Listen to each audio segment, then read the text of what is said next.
नमस्कार दोस्तों, आप सभी का एक बार फिर से स्वागत है आपके अपने YouTube चैनल HRI न्यूज पर। इस समय की दोस्तों तमाम बड़ी खबरें सामने निकल के आ रही हैं, जहां पर हम आपको एक एक करके सभी बड़ी खबरें आगे इसी वीडियो में बताएंगे। जो खबरें जानना आप लोगों के लिए बहुत जरूरी है, इसलिए वीडियो को पूरा देखिए। लेकिन उससे पहले दोस्तों, अगर आप लोग भी जबरदस्त तरीके से खुल करके गोदी मीडिया का विरोध करते हैं तो अभी इस वीडियो को लाइक करके अपना समर्थन जरूर दर्ज करवाइए दोस्तों, और लाल कलर के सब्सक्राइब बटन को दबा करके चैनल को सब्सक्राइब करके घंटी जरूर दबाइए दोस्तों। तो आइए आज की सभी बड़ी खबरें, मुख्य समाचार जान लेते हैं।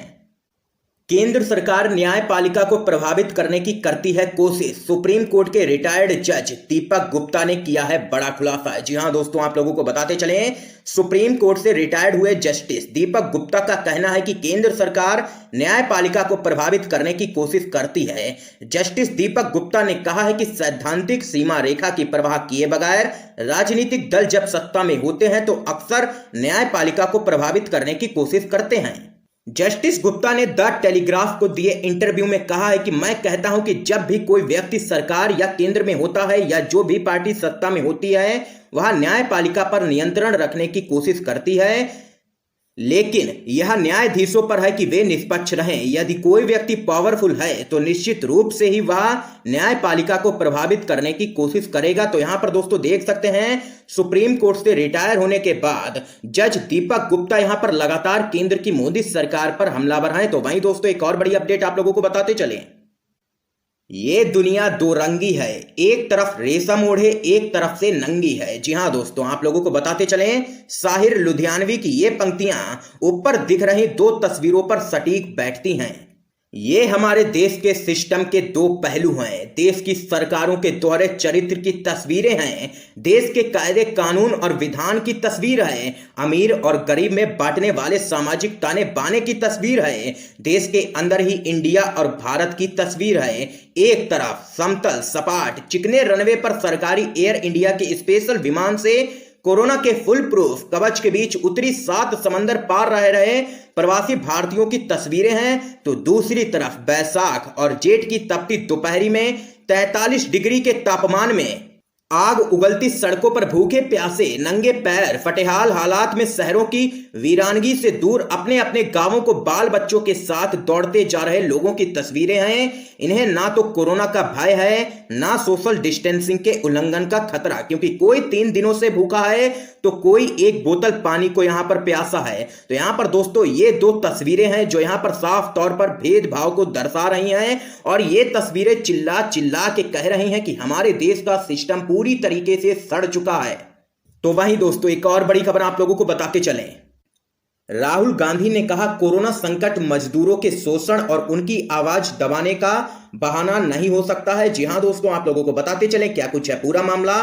कांग्रेस के पूर्व अध्यक्ष राहुल गांधी ने कई राज्यों में श्रम कानूनों में संशोधन किए जाने की आलोचना करते हुए कहा है कि कोरोना संकट श्रमिकों के शोषण और उनकी आवाज दबाने का बहाना नहीं हो सकता है। उन्होंने ट्वीट किया, अनेक राज्यों द्वारा श्रम कानूनों में संशोधन किया जा रहा है, हम कोरोना के खिलाफ मिलकर संघर्ष कर रहे हैं, लेकिन यह मानवाधिकारों को रौंदने, असुरक्षित कार्यस्थलों की अनुमति, श्रमिकों के शोषण और उनकी आवाज दबाने का बहाना नहीं हो सकता है। कांग्रेस ने कहा है कि इन मूलभूत सिद्धांतों पर कोई भी समझौता नहीं हो सकता है। दरअसल दोस्तों आप लोगों को बताते चलें, कई राज्यों ने अपने यहां श्रमिकों के लिए कामकाज के घंटे को 8 घंटे से बढ़ा करके 12 घंटे कर दिया है। कांग्रेस के नेता पिछले कई दिनों से श्रम कानूनों में बदलाव का लगातार विरोध कर रहे हैं। तो यहां पर दोस्तों राहुल गांधी ने भी उसी मुद्दे पर उन तमाम राज्यों की सरकारों को घेरा है जिन्होंने श्रम कानूनों में किया है बदलाव। तो वहीं दोस्तों एक और बड़ी खबर आप लोगों को बताते चलें, अर्णब गोस्वामी की याचिका पर सुप्रीम कोर्ट में हुई सुनवाई,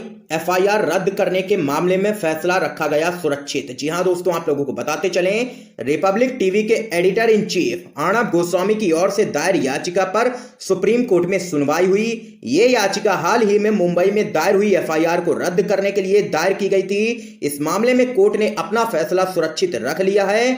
दरअसल दोस्तों आप लोगों को बताते चलें, अर्णब गोस्वामी की मुश्किलें यहां पर कम होती हुई नजर बिल्कुल भी नहीं आ रही हैं, क्योंकि महाराष्ट्र पुलिस ने लगातार यहां पर शिकंजा कसना शुरू भी कर दिया है अर्णब गोस्वामी पर। यहां पर अभद्र टिप्पणी की गई थी सोनिया गांधी पर, जिस पर कांग्रेस के नेताओं में काफी गुस्सा है और कांग्रेस के मंत्री ने भी यहां पर एफआईआर दर्ज करवाई है महाराष्ट्र में अर्णब गोस्वामी के खिलाफ, जिसके चलते यहां पर देख सकते हैं मुश्किलें बढ़ना तय है अर्णब गोस्वामी की। तो वहीं दोस्तों एक और बड़ी खबर आप लोगों को बताते चलें, बंगाल में इमामों की ममता बनर्जी से खास अपील, ईद तक ना हटाएं लॉकडाउन। जी हां दोस्तों आप लोगों को बताते चलें, पश्चिम बंगाल में इमाम एसोसिएशन ने मुख्यमंत्री ममता बनर्जी से अपील की है कि लॉकडाउन को ईद तक बढ़ा दिया जाए। इसको लेकर के इमामों के एसोसिएशन ने मुख्यमंत्री को एक चिट्ठी लिखी है। इनका कहना है कि अगर लॉकडाउन को ईद के दौरान हटाया गया तो फिर राज्य में कोरोना वायरस के हालात बिगड़ सकते हैं। आपको बता दें कि ईद 25 मई को मनाई जाएगी। बंगाल इमाम एसोसिएशन के अध्यक्ष मोहम्मद याहिया ने कहा है कि हमने पश्चिम बंगाल की मुख्यमंत्री ममता बनर्जी को चिट्ठी लिखकर उनसे ईद के लिए लॉकडाउन को न हटाने की अपील की है। अगर ईद के चलते लॉकडाउन को हटाया गया तो गलियों में सैकड़ों की संख्या में लोग जमा हो जाएंगे और अगर ऐसा हुआ तो काफी भारी संख्या में कोरोना के मामले बढ़ सकते हैं।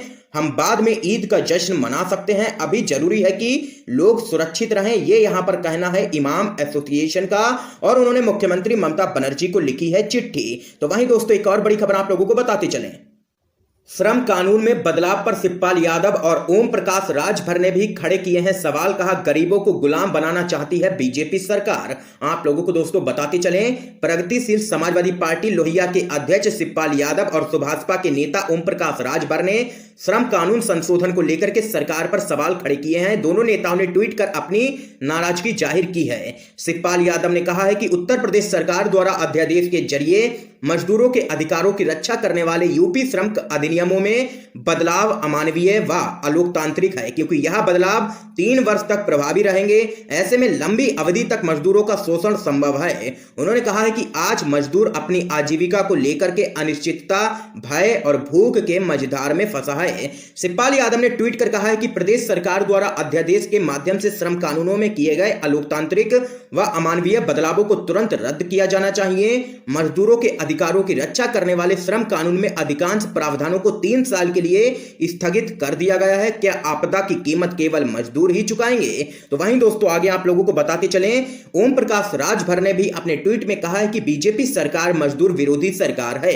श्रम कानूनों में बदलाव करके उनके भविष्य और जीवन के साथ खिलवाड़ करने का काम कर रही है बीजेपी की सरकार। ये यहां पर ओम प्रकाश राजभर ने भी जोरदार हमला बोला है। तो वहीं दोस्तों एक और बड़ी अपडेट आप लोगों को बताते चलें, राजकोषीय घाटा भूल, नए नोटों की छपाई करे आरबीआई, पूर्व आरबीआई गवर्नर भी समर्थन में आए। जी हां दोस्तों आप लोगों को बताते चलें, भारतीय रिजर्व बैंक यानी कि आरबीआई के पूर्व गवर्नर रघुराम राजन ने लोन के लिए रिजर्व बैंक से नोट निकाले जाने के विचार का समर्थन किया था। उन्होंने इस असाधारण समय में गरीबों व प्रभावितों तथा अर्थव्यवस्था की सुरक्षा के लिए सरकारी कर्ज के लिए रिजर्व बैंक द्वारा अतिरिक्त नोट जारी किए जाने और राजकोषीय घाटे की सीमा बढ़ाने की वकालत की है। कोरोना संकट के बीच सरकार ने चालू वित्त वर्ष के लिए कर्ज का लक्ष्य 54% बढ़ाकर के 12 लाख करोड़ रुपए कर दिया है। सरकार द्वारा उठाए गए इस कदम के बाद कई आर्थिक जानकार रिजर्व बैंक द्वारा नए नोटों की छपाई का समर्थन कर रहे हैं। इनका कहना है कि अभी इकोनॉमी को बचाने के लिए सबसे ज्यादा जरूरी है कि खर्च को बढ़ावा देना,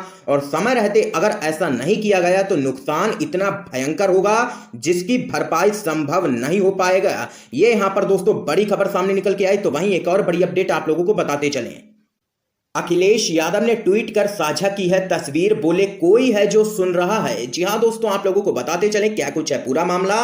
वैश्विक महामारी कोरोना वायरस के चलते देश भर में लॉकडाउन लागू है। इसी क्रम में समाजवादी पार्टी के राष्ट्रीय अध्यक्ष अखिलेश यादव ने एक बार फिर प्रवासी मजदूरों की एक तस्वीर शेयर की है। एसपी सुप्रीमो ने कहा है कि कितना मुश्किल होगा उसके आगे का सफर, जो मजबूर है सड़कों पर पैदा होने के लिए, कोई है जो सुन रहा है। तो वहीं दोस्तों आगे आप लोगों को बताते चलें, अखिलेश यादव ने अपने दूसरे ट्वीट में कहा है कि 2022 तक सबको घर देने का वादा करने वाले सत्ताधारी आज बेघर भटकते भूखे प्यासे लोगों को एक वक्त की रोटी तक नहीं दे पा रहे हैं। इतिहास गवाह है कि सड़कों पर उतरी जनता ने सर्वशक्तिमान होने का दंभ भ्रम रखने वाले एक से एक बड़ों को पैदल कर दिया है। ये अखिलेश यादव ने उत्तर प्रदेश की बीजेपी सरकार और केंद्र की मोदी सरकार पर जोरदार हमला बोला है यहां पर। तो वहीं दोस्तों एक और बड़ी खबर आप लोगों को बताते चलें।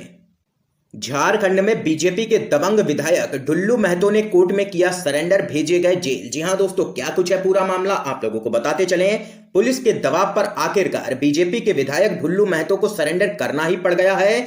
विधायक अपने साथी कपिल राणा के साथ प्रथम श्रेणी न्यायिक दंडाधिकारी के आवासीय कार्यालय में अपने अधिवक्ता एसएन मुखर्जी के साथ पहुंचे और सरेंडर कर दिया। रंगदारी मांगने के आरोप में विधायक के खिलाफ इसी साल 22 मार्च को बरोरा थाने में केस दर्ज हुआ था, जिसके बाद पुलिस उनकी गिरफ्तारी के लिए लगातार यहां पर छापेमारी कर रही थी, जबकि विधायक लगातार फरार चल रहे थे। लेकिन अब यहां पर विधायक ने कर दिया है सरेंडर, जिसके बाद मुश्किलें बढ़ना तय है बीजेपी के विधायक की। तो यहां पर दोस्तों आज की ये सभी बड़ी खबरें सामने निकल के आई जो हमने आप लोगों को बताई।